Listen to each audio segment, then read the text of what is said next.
Hey everybody, welcome back. It's Business, and it's an episode of Ships and Giggles, all focused on battleships. And check this salvo out. AP with the Iowa.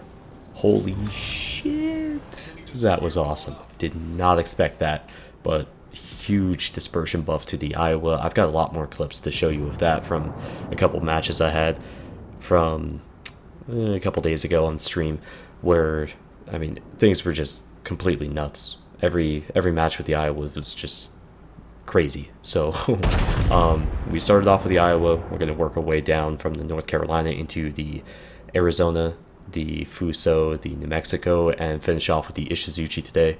And I've had some incredible luck like that. Very, very hard for me to Citadel enemy hippers and Yorks and stuff, but since 5.8 it's been so much easier, of course at range, but the York has been something that I've always had problems citadeling, and I think, what was it, I've done like 7 or 8 citadels now against various Yorks, and I can't really remember that happening like in such a consistent manner, and felt pretty good. So much like that triple citadel on the Ryujo there, that was pretty sweet. So moving over to Shatter, securing a kill there against the York again, and there's an enemy hipper over here that just took out our Mayhan. Time to secure him as well. If you notice, we lost our Fletcher. We obviously just lost our Mayhan. We have a Fletcher that's going towards B. He's actually going to die to a Hatsuharu, okay? And he doesn't even use his guns against the Hatsu. Don't ask me. But things come to a head here in the center, and this is how this map should, this is how it should happen. One team takes one side, the other team takes the other, and they all collide in the middle, and I wish I had that salvo back against the Amagi. I would have let him, just a little bit more, and I certainly would have had a lot more damage done to him. But I've got a Nagato on my right, there's a Kutuzov over there, an enemy Kutuzov, and there's a Hipper and a Chapiev over here on my left too. I've got Lord in his North Carolina backing me up, and this Benson right in front of us is dumping torps. He's got backup with that Amagi I just shot at, and also North Carolina, but there's also 2 Kageros that we're trying to find out where they are. So they should be north of us, but it's a matter of where they pop up now that can pretty much make or break this game. Is we're still losing, even though we have the 2 caps, of course.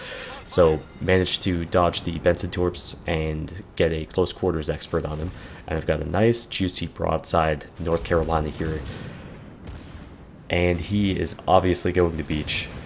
And I, again, wish I had this one back, but that's just dispersion. A couple of those shells landed in the drink, and nothing I can do about that. So the 2 Kageros finally show up, and unfortunately they're right on their flank here, so I'm expecting the worst. Now, the interesting thing is, the forward Kagero, he dropped his set of torps, but the rear one did not.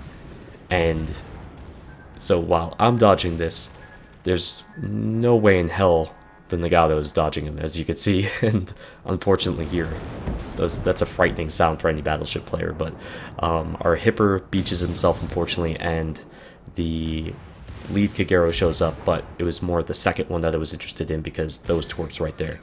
And get another salvo of AEP off against him, and I get the kill, and it looks like, and I didn't even realize I got a Kraken at this point, it looks like I'm in a bad spot here of dealing with these torps, or so you would think. Wow. So those were some awesome torp dodges, and the best part is there's even more where that came from. So switching over to Tears of the Desert, we've got Kagero torps coming in, and I do have this fully spec'd out to get as much advance warning on torps as I can, because that's, I think it works pretty well, and I think you'd be hard-pressed to disagree after this match. But Swagger manages to split these torps as well as the Ibuki behind him too, and now we're in a fun little situation where we know there's a Shimakaze on B, and I'm looking around very nervously because I know that there's going to be a spread of torps coming in any moment, and I'm such a sitting duck here. Guy in the destroyer here in front of me, though, decides to smoke me up, which, yay! you know, tactics. That probably helped me out quite a bit, just because you can see they have a fair amount of firepower that's up ahead of me here, trying to inflict some damage while I can while I'm in the smoke. I've got the first set of Shimakaze torps coming, and managed to backwards dodge this just barely, and there's the little bastard. So, my nemesis. Um, I honestly think that this match, I mean, we should have won this easily. I mean, we had all the right ships and all the right spots for it, except for the Montana and the Izumo south of B. And afterwards, after, well, what you see happens. The guy in the Montana, you know, was like, dude, you gotta get into this match. We can still win this.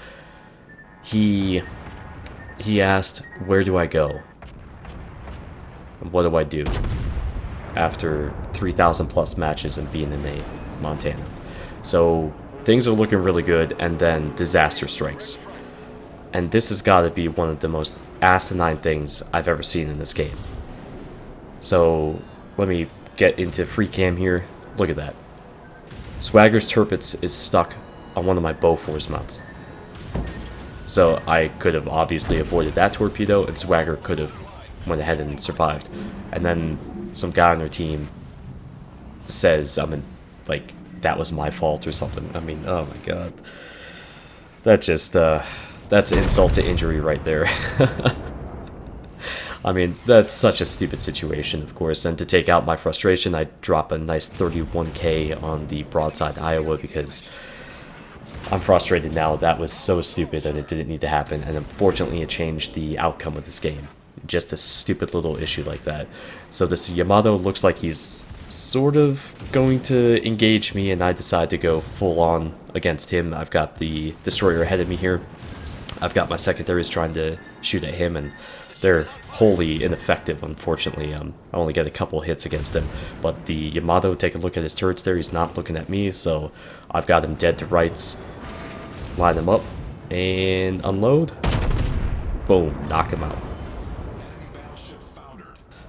So yeah, after dropping a 15k salvo on the Baltimore there in my death throes, basically, yeah, we lost, and the guy in the Montana went broadside to basically every ship that remained. It got shredded. So moving back to the Arizona though, because this ship has been rather interesting. This was a match that was lost basically when it started. The way the team just threw their ships away and everything, there's nothing that could be done. So pretty rough match, unfortunately, and I dropped almost 30k salvo on the enemy Arizona there, and I knew this was gonna happen. Like, I set myself up to try to get some sort of damage, try to do something. I just didn't expect a double strike. That's the first time I've had a double strike happen like that with a battleship. But the Arizona does have a lot of good qualities to it. I find it to be thoroughly inconsistent though, and by that I mean it tends to bracket a lot of shells in front, a lot of shells behind the target. But when you get the good salvos, and you're going to see one here because it's incredibly gorgeous, and I will have even more good salvos with the ship. Look at that. At that range, I mean, that is insanely good.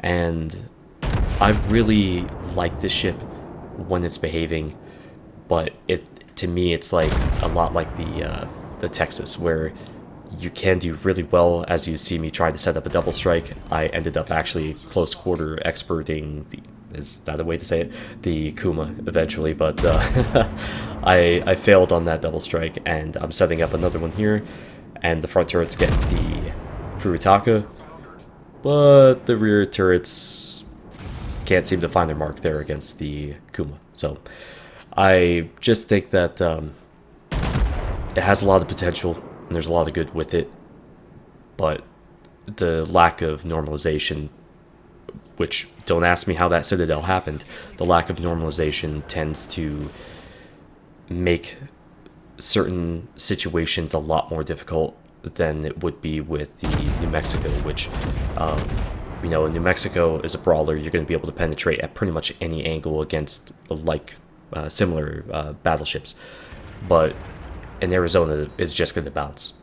you're just going to bounce everything. And it sucks because you really should be able to do more damage, but the normalization that the New Mexico has, you don't have. So you end up bouncing where you should penetrate. And by the way, that's the best Pensacola driver I've ever played against, by far. That dude has survived this far into the match. We're almost 10 minutes in the match and he's still alive against multiple battleships. And bring my turrets to port here against the stock Congo. Wow. I wasn't expecting a total knockout blow like that, but wow. And then from max range with the Fuso here, and this is the first time I've played the Fuso in weeks. I actually took it off my primary ship set, and yeah, I just hadn't had all that much luck with it, and decided to bring it out for a match or two, manage a Citadel against another Fuso from way downtown. And you can see that's a interesting shot there against the Mermanx. It looks like it's going to be really good, but I overled him just a little bit, managed to get some good hits in there anyways, but of course, again, not a knockout blow. And here's a very, very small window of opportunity. I had to cut my speed as much as I could to try to squeak this by the island and try to hit that Cleveland. Again, head on a swivel, taking a look around, wondering why I'm stuck on somebody else, and I get a 25k salvo on that Cleveland. So always got to be thinking of your surroundings there as a cruiser, and certainly as a battleship too, because while I'm lining this guy up and sending him to Davy Jones' locker, take a look at the minimap. My entire team is pussyfooting behind me. There's a Cleveland all the way down behind an island that... he doesn't do anything this match, and he's at full health, and I'm trying to lead the charge here, trying to get our team in this match because we're down a lot of points, and again trying to set up another double strike because I figured the only way to get back into this was being hyper aggressive with my battleship. And sure enough, after the Svetlana dies, there's a Karlsruhe in front of me, and there's no way in hell I'm going to take a Karlsruhe torp. I just can't allow that to happen in this situation. Take out the Karlsruhe, another cruiser just died. There's an Isokazi in that smoke there, and that's going to be a problem, unfortunately. But it wouldn't be a problem if I have had any type of cruiser support up front. And then our Yubari goes YOLO and decides to rush right in, as opposed to hanging back a little bit more. But there is an Oak Devoy coming up, and I'm happy that the Yubari is trying to throw himself in front of me and maybe take some torps, but I've got this covered. At least with that guy. Holy shit. Man, AP against destroyers. Wow. To me, it's the only way to go. Well, I shouldn't say only way to go. It's the right way to go 9 times out of 10. And no damage saturation, you just wipe them right off the map if you get the hits.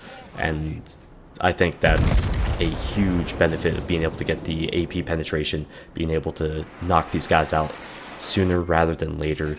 I don't give a shit about module damage against destroyers. I want to just kill them. And that's where AP from battleships specifically is so good. If you're a cruiser or destroyer, stick with HE, or actually, how about this? If you're a cruiser and you have AP loaded, go ahead and fire it, but switch to HE. And if you're a destroyer, just stick with HE. So there is a bit of a hierarchy there. So I decided to bust out the New Mexico here, much to the chagrin of all the cruisers that are in this match, because I am just on fire citadeling everything.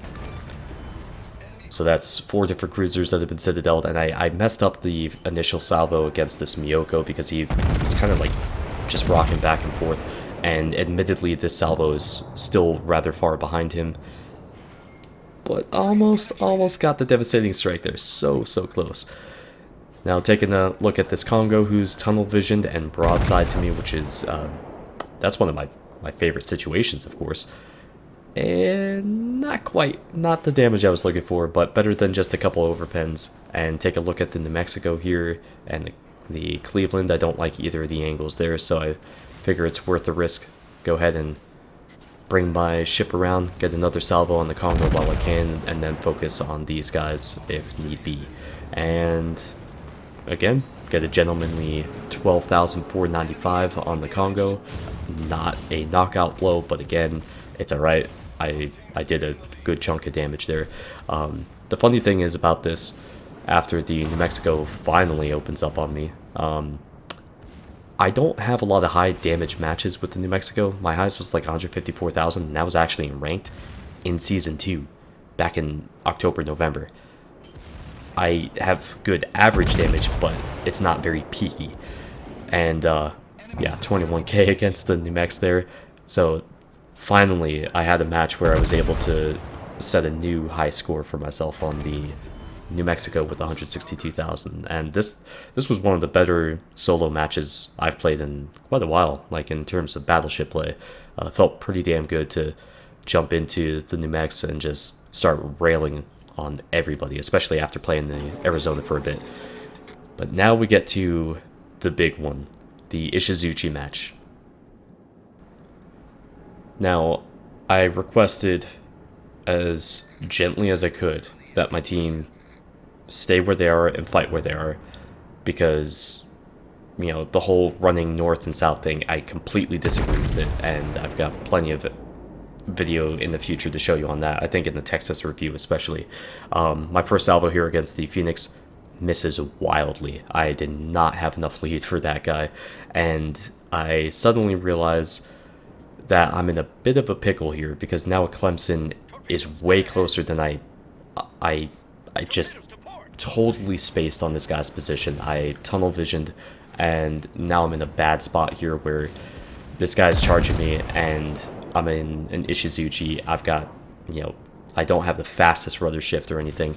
I fired off my front turret's AP, and I switched over to HE in the hopes that I would have a situation where I could just dump these torps. He did a bad job dropping those torps though, and I'm expecting his starboard torps here any second, and I'm like, well, wow, this is going to be a pretty shitty way to end the match, but nailed the hell out of him with HE and just obliterated him. I mean, look at how far forward he's still sliding. So I'm kind of forced to move south here into the middle, and again, I'm afraid of getting torped from the Phoenix there, but now I've got another problem here with an Omaha off to my starboard side, and I'm guessing at this point he's already launched torps, and taking a look at the situation there's two Wyomings to the north and another Omaha as well. So he's doing his little torp waggle, and I'm just anticipating the worst here.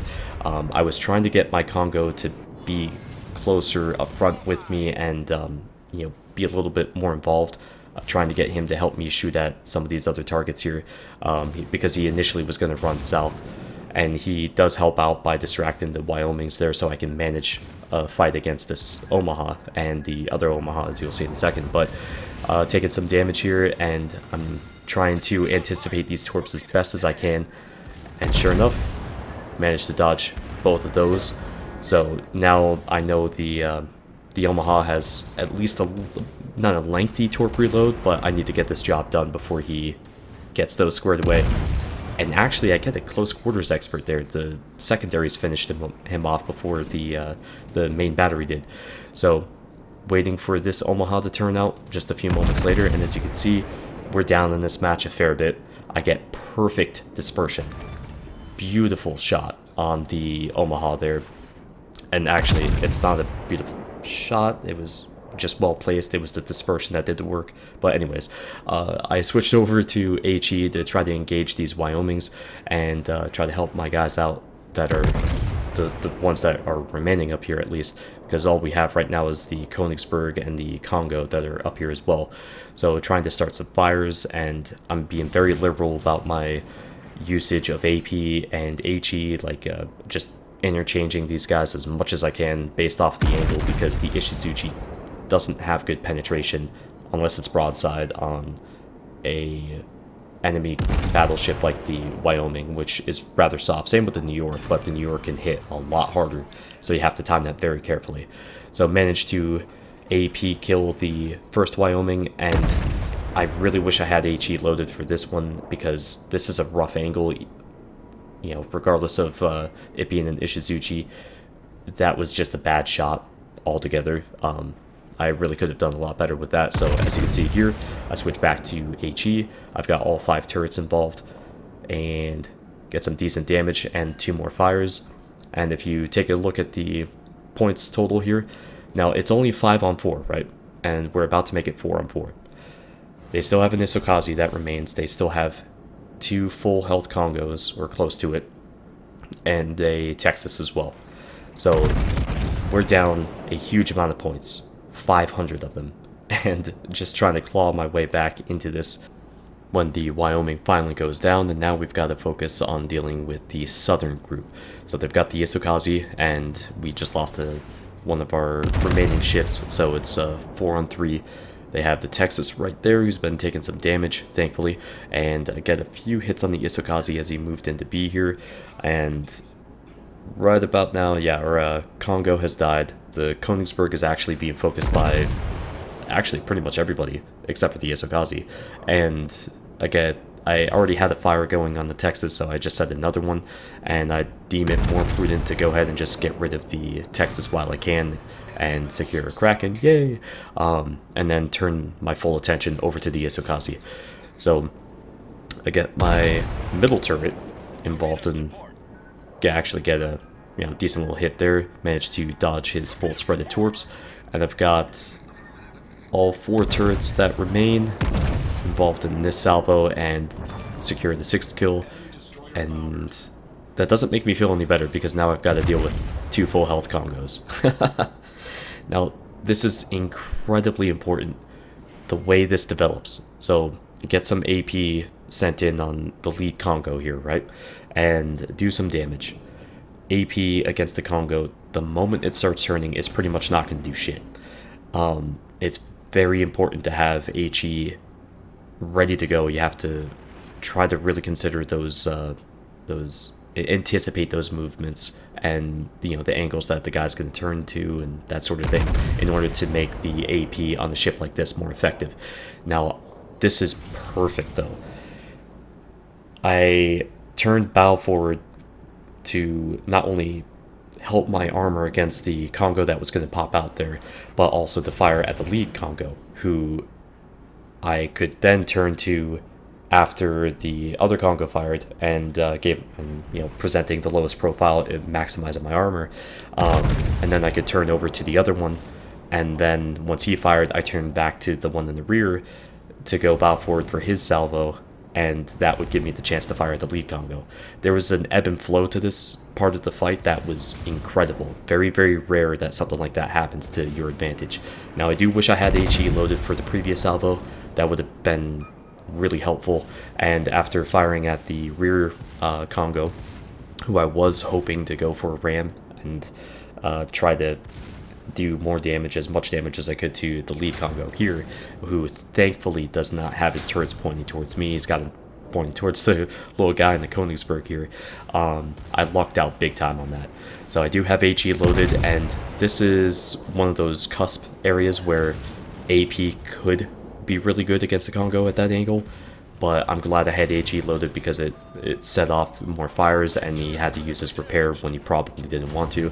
Again, I turn into the shells and I'm making this armor work really well, and I'm getting very lucky because they're just not finding their mark and not squaring up the front of my ship.